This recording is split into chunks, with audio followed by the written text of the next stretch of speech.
Bonjour et bienvenue à Parfum Céleste, votre compagnie prophétique. Nous continuons dans notre série des thoughts intérieurs.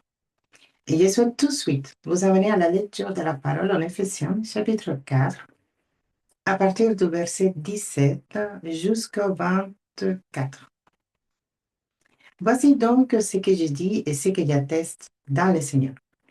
C'est que vous ne devez plus marcher comme les païens, qui marchent selon la vanité de leur intelligence et de leur pensée.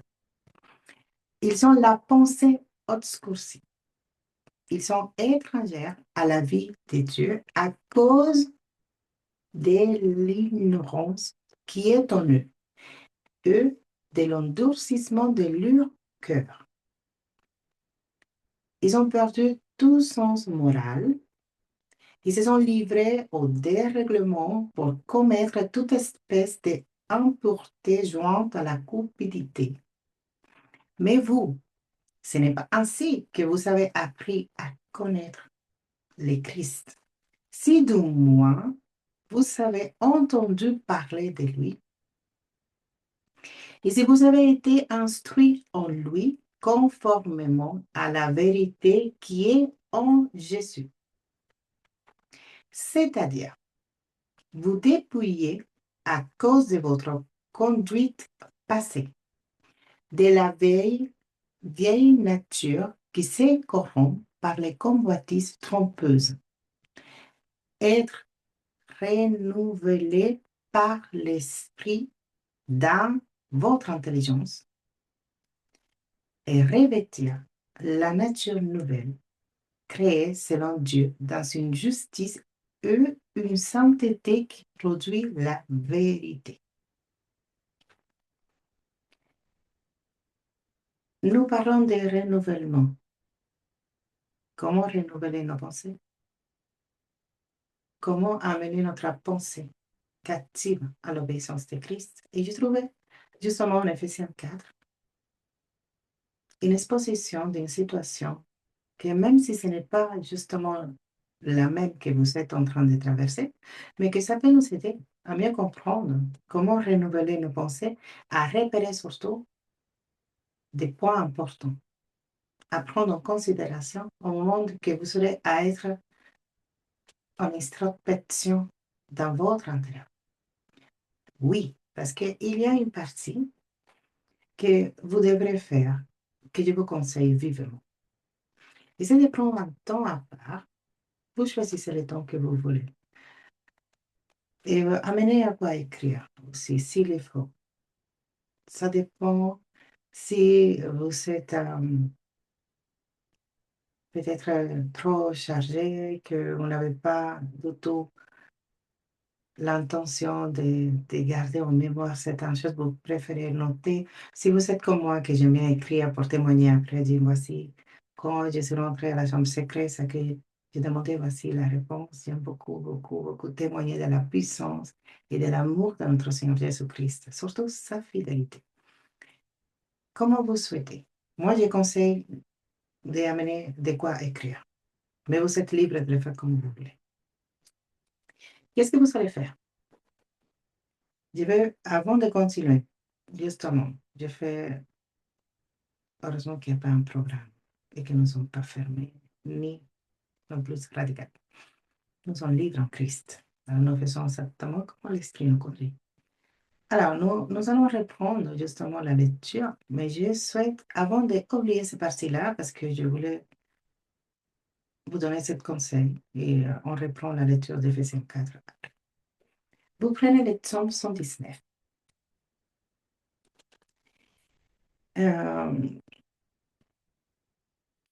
Et vous faites cette déclaration du verset 33 jusqu'au verset 37 qui dit: Enseigne-moi, Éternel, la voie de tes prescriptions pour que je la suive jusqu'à la fin.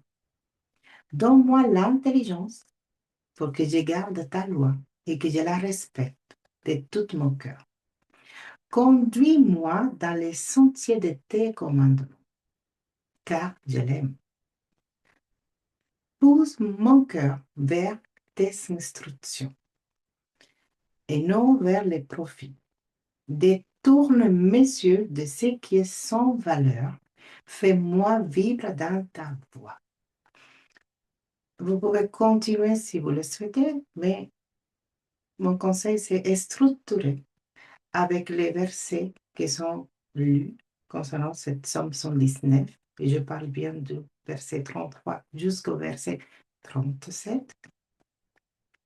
Vous pouvez faire cette prière. Comment aussi utiliser une guide, que c'est celle-ci, pour prier. Et vous le faites par écrit. C'est-à-dire que vous commencez enseignement éternel, la voie de tes prescriptions. Et vous pouvez justement nommer qu'est-ce que vous souhaitez qu'il vous enseigne, comment vous pouvez demander selon la conduite de l'esprit. Après, donne-moi l'intelligence. Mais donne-moi l'intelligence pour justement mieux discerner et garder ta parole.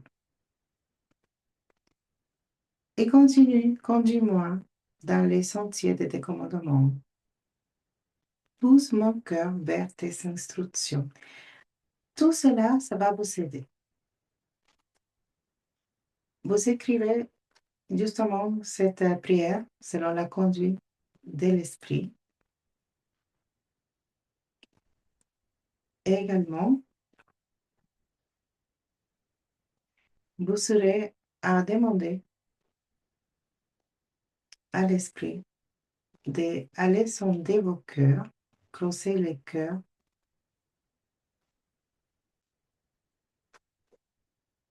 Après de faire la prière, c'est comme vous donnez toute la place. Vous dévoilez votre cœur et vous priez selon la conduite du psaume 119. Mais par rapport à l'état de votre cœur que vous pouvez recevoir, les psaumes 139, versets 23 et 24. Sonde-moi, ô Dieu, et connais mon cœur, éprouve-moi et connais mes pensées. Et regarde s'il y a en moi quelque voie des chagrins et conduis-moi dans la voie éternelle. Vous prenez les psaumes 139, versets 23 et 24, et les psaumes 119, du verset 33 jusqu'au 37. Et vous élaborez votre déclaration, votre prière. Vous les faites autant par écrit comme aussi en prière. Et préparez-vous que le Seigneur va vous amener à recevoir la révélation de qu'est-ce qu'il souhaite changer en vous. C'est pour ça que je dis, il faut amener de quoi noter. Et vous serez surprise. On reprend la lecture en Éphésiens 4. Et nous parlons de renouvellement. Comment renouveler notre intelligence? Comment renouveler la pensée? Par la parole de Dieu, évidemment. Et nous venons de lire du verset 17 jusqu'au 24. Et je vais repérer quelques éléments qui sont importants. C'est que nous ne rentrons pas dans la culpabilité. J'ai fait un rappel. Nous ne sommes pas en train de faire la détox intérieure pour commencer à nommer, voici, je ne suis pas constant, je suis irrégulière, je suis... Non, non, non, non. Il ne faut pas lister des choses que vous savez déjà. Non. Nous sommes là pour nous approcher à la parole. Et que ce soit la parole qui établit un fondement. Que s'il y a quelque chose qui doit justement être exposé, c'est la parole qui va s'en charger. Pas vous. Ça n'empêche pas de prendre conscience. Il dit, c'est que vous ne devez plus marcher comme les païens. Il fait une comparaison. Il dit, comment sont les païens? Pas les chrétiens, parce que vous êtes en Christ. Les païens sont dans la vanité. Ils sont plus attirés sur les choses qui que l'homme regarde comme important, ils ont la pensée obscurcie. Pourquoi? Parce que le seul qui amène la lumière s'appelle Jésus-Christ. Il est la lumière. Il nous donne la lumière. Il fait de nous une lumière. Ils sont étrangers à la vie de Dieu, ne sont pas du tout intéressés. Ils sont dans l'ignorance. Ils comparent. Mais vous n'êtes pas comme ça. Alors vous pouvez dire le contraire. Tout le contraire. Dieu ne marche pas comme les païens. Moi, je ne suis pas dans l'ignorance parce que je connais la vérité. Je connais sa parole. Et d'ailleurs, c'est grâce à sa parole que je suis libre. Je n'ai pas un cœur endurci parce qu'il m'a donné un cœur nouveau. Et après que vous prenez conscience de que vous n'êtes pas comme les païens et que justement, c'est la raison pour laquelle vous devrez veiller à vos pensées et faire un renouvellement. Et quand je dis veiller à les pensées, écoutez-moi bien, parce que il y a beaucoup de... comment, comment je vais vous dire pour pas que vous le preniez mal? Des pensées d'erreur. Ah, merci Saint-Esprit. Concernant à la libération et la délivrance, c'est que tout n'est pas un démon, tout n'est pas un esprit. Non. Il y a beaucoup de aptitudes, de comportements qui viennent de nous-mêmes, soit de l'éducation que nous avons reçue, soit de notre culture, soit des systèmes où nous avons grandi, soit des influences autour de nous, soit de notre vieil homme. Tout n'est pas ennemi. Évidemment, la source des ténèbres se trouve en lui. Mais ce n'est pas parce que vous luttez contre une pensée en relation à votre vieil homme que vous avez un démon en vous. J'espère que vous me comprenez. Alors, et quand nous parlons de renouvellement de pensée, je ne parle pas de prendre une pensée et remplacer l'autre pensée. Non, ça ne marche pas comme ça. Ça doit être depuis la source qui produit la pensée. Ce n'est pas aussi facile que ça. Je ne parle pas d'un remplacement comme la pensée humaniste. La pensée de l'humanisme nous dit de la pensée positive. Il faut penser positive, même si ton cœur n'est pas positif, tu penses positive. Non, non, non. La vérité, la parole de Dieu. Christ amène ta pensée captive à l'obéissance de Christ. Et la source de tes pensées va changer. Les versets 23. Être renouvelé par l'esprit. Ce n'est pas un effort de votre part qui va vous renouveler. Ce n'est pas votre intelligence en apprenant des choses, en cherchant l'information. Non. Il dit par l'esprit. Dans votre intelligence. C'est-à-dire, lui, il vous amène et produit en vous les renouvellements, mais où il les produit? Dans votre intelligence. Si l'esprit ne produit pas ce renouvellement, même si vous commencez à remplacer une pensée par une autre pensée, ça ne fonctionne pas. D'ailleurs, c'est peut-être la raison pour laquelle, si vous avez fait auparavant des formules de délivrance, des formules de libération, alors 21 jours, tu fais ça, tu dis ça, tu fais pas, ça ne marche pas comme ça. Si vous n'avez pas une relation avec le Saint-Esprit, si vous n'avez pas une vie de prière, si vous n'êtes pas amené à méditer dans la parole de Dieu, à veiller sur votre vie, qu'elle soit conforme à la parole, vous serez à toujours avoir les mêmes combats dans vos pensées. Et le verset 24.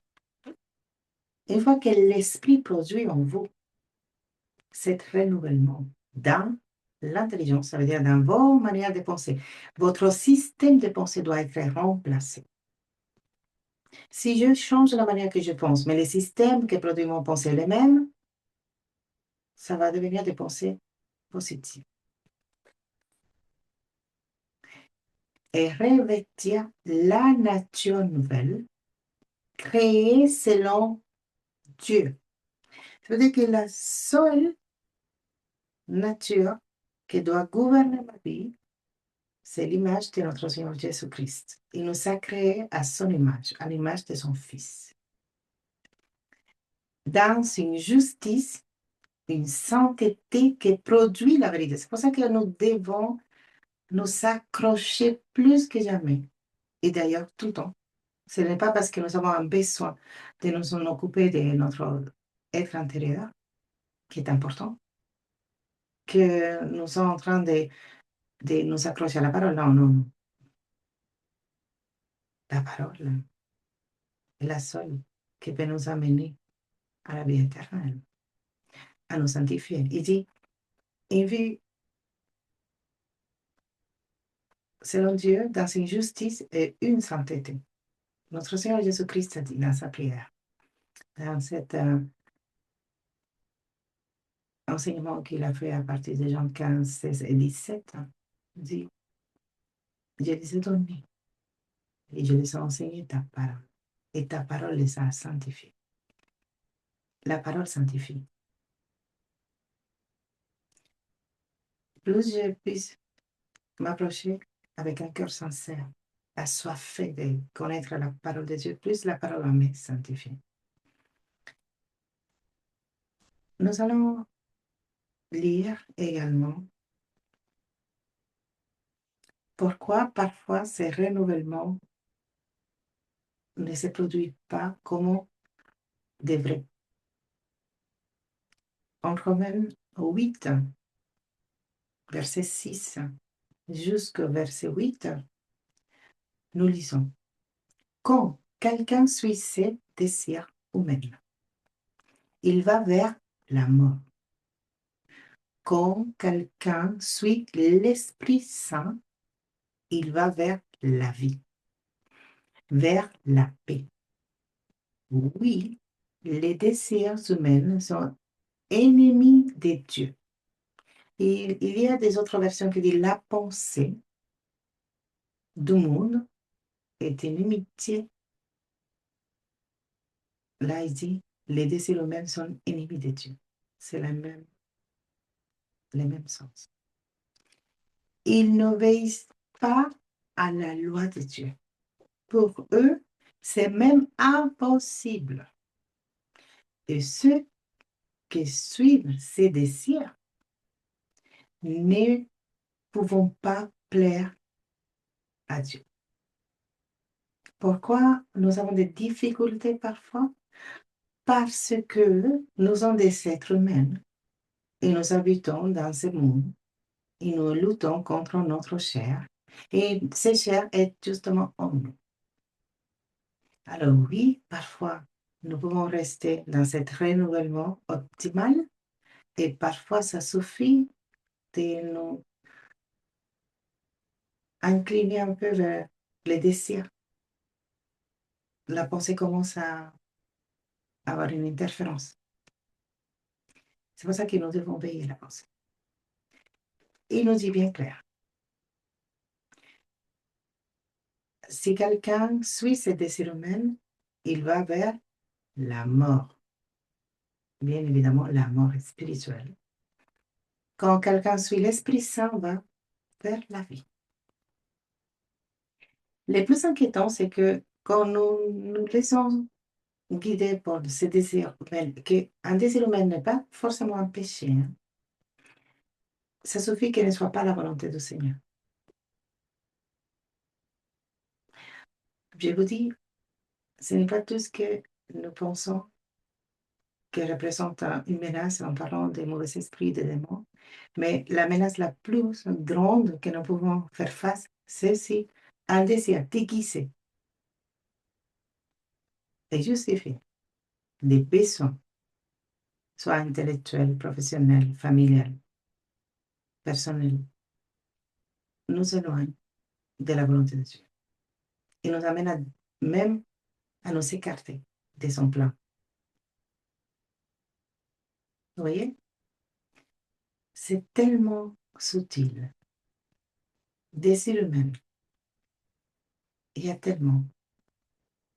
Vous pouvez vous-même commencer à à filtrer, à discerner, à séparer. Dire, oh, on va identifier quelles sont les pensées liées au désir humain et quelles sont les pensées qui sont de Dieu.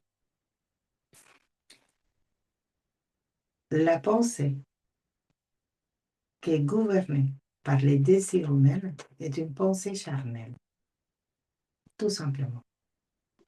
Et ces pensées nous amènent à la mort. La pensée de l'esprit nous amène à la vie.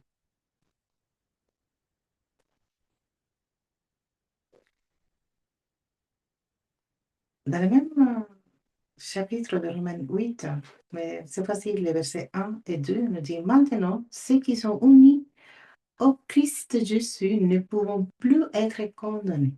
Très bonne nouvelle. En effet, quand quelqu'un est uni au Christ, la loi pour lui, c'est l'Esprit Saint qui donne la vie. Cette loi m'a libéré de la loi du péché et de la mort. Et c'est très bien de faire cet rappel parce que nous venons de lire, en commençant cette étape, en Éphésiens 4, que le seul qui peut produire un renouvellement, c'est l'esprit. Et justement, il dit, quand quelqu'un est uni à Jésus-Christ, la loi pour lui, c'est l'Esprit Saint qui donne la vie. Parce que si la pensée des désirs humains ou la pensée charnelle nous amène à la mort spirituelle, seulement la pensée de l'esprit peut nous amener à la vie. Et qui est le seul qui peut justement produire ce renouvellement? L'esprit. C'est pour cela que tout revient au même. Communion avec le Saint-Esprit, relation avec le Saint-Esprit, intimité avec le Saint-Esprit. Est-ce que vous savez que le Saint-Esprit est une personne? Est-ce que vous savez que le Saint-Esprit souhaite, désire communiquer avec vous, avoir cette intimité, cet échange, cette relation avec vous? Le Saint-Esprit n'est pas simplement une espèce de boîte à dons, à cadeaux. Non. Le Saint-Esprit n'est pas ni un feu, ni un vent. Non, le Saint-Esprit est une personne. Le Saint-Esprit est Dieu sur terre. Par lui, tout a été créé. C'est lui qui a ressuscité notre Seigneur Jésus-Christ d'entre les morts. C'est lui qui nous a réconciliés avec le Père. C'est lui qui a inspiré l'homme pour écrire tout ce que nous lisons pour pouvoir nous approcher vers le corps du Père. Tout se trouve en lui et par lui. Et oui, il a la puissance, les dynamites, les feux. Oui, mais il est une personne qui attend depuis pouvoir être plus près, plus proche de vous. C'est le temps pour un nouveau départ. Vous disiez, Seigneur, nous commençons aujourd'hui. Vous pouvez prier. S'il faut une repentance, vous le faites. Vous disiez, pardonne-moi, Saint-Esprit, de t'avoir ignoré. Pardonne-moi, Saint-Esprit, de t'avoir parfois oublié ou d'avoir pensé que tu étais simplement une force, un vent, et de faire appel à toi quand j'avais besoin. Non,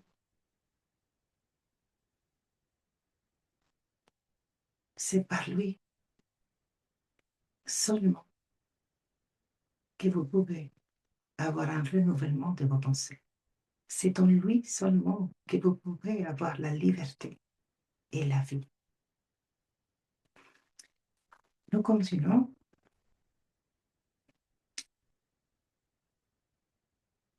Nous venons de lire justement Romains.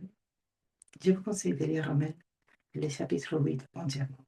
Ça va vous aider énormément à comprendre qui vous êtes et que malgré tout ce que vous pouvez penser de vous-même, vous êtes une nouvelle créature. Et que oui, vous luttez contre des pensées, vous êtes amené parfois à oublier que vous êtes en Christ, mais vous êtes toujours, oui, car l'esprit s'en charge justement de faire cette rappel. Il faut s'accrocher. Ce n'est pas le temps d'abandonner.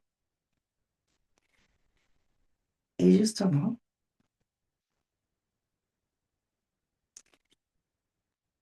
j'aimerais finir cette étape en lisant 1 Jean, chapitre 3, verset 20. En effet, même si notre cœur nous condamne, Dieu est plus grand que notre cœur. Il connaît tout. Même si votre cœur vous condamne, vous culpabilise, vous amène à penser que vous ne pouvez pas y arriver, que vous serez à nouveau dans la même situation, c'est un mensonge. Vous savez, parfois il faut faire silence. Parlez à votre cœur, parlez à votre âme et dites, mon âme, espère en l'Éternel, il agira encore une fois. 1 Jean 3, verset 20. Il faut l'apprendre par cœur. Et à chaque fois que des pensées vont venir, vous frappez la porte, disant, ah, mais tu penses que ça va marcher, c'est facile? Ah, mais tu crois que c'est aussi facile que cela? Vous déclarez, même si mon cœur me condamne, Dieu est plus grand que mon cœur. Même si ma pensée me culpabilise, Dieu est plus grand que ma pensée.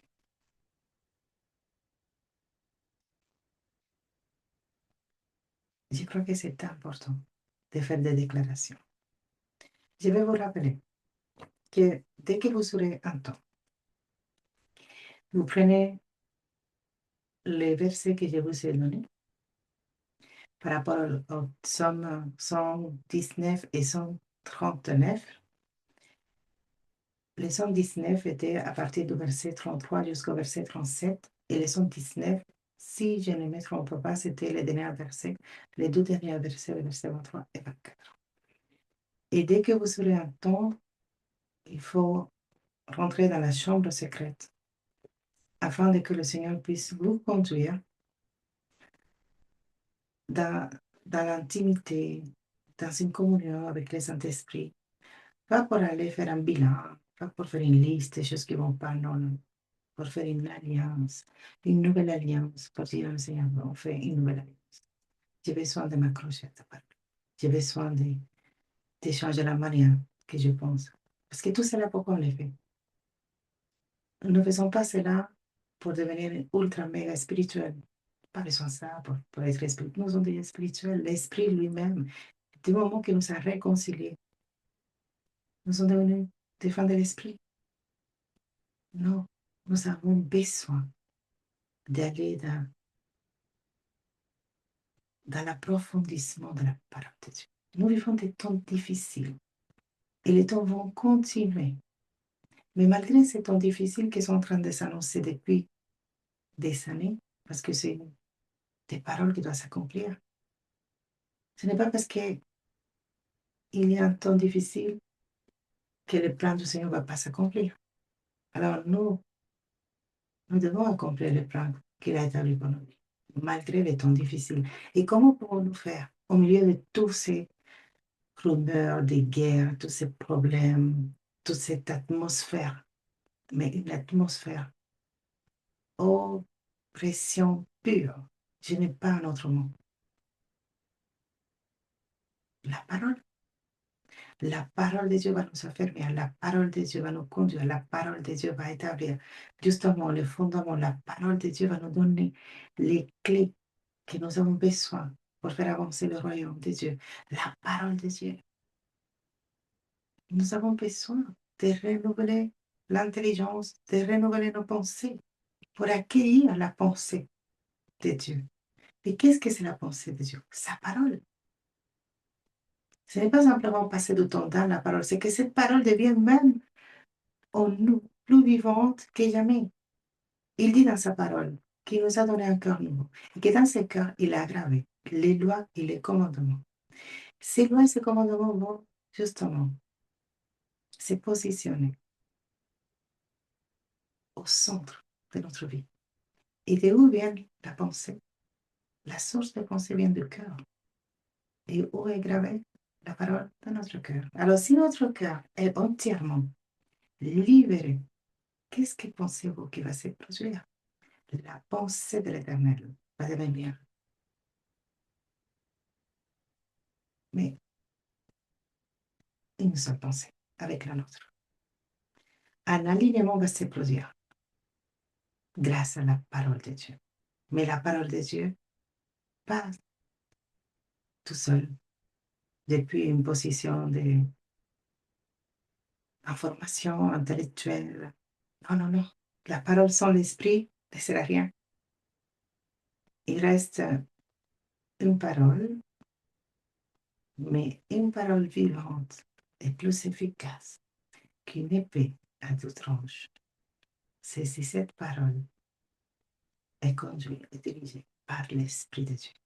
L'Esprit lui-même fait que nous amenons la parole comme notre vérité, que cette parole devienne notre épée. Mais nous devons renouveler la pensée. C'est pour cela qu'il faut absolument faire confiance à l'Esprit de Dieu.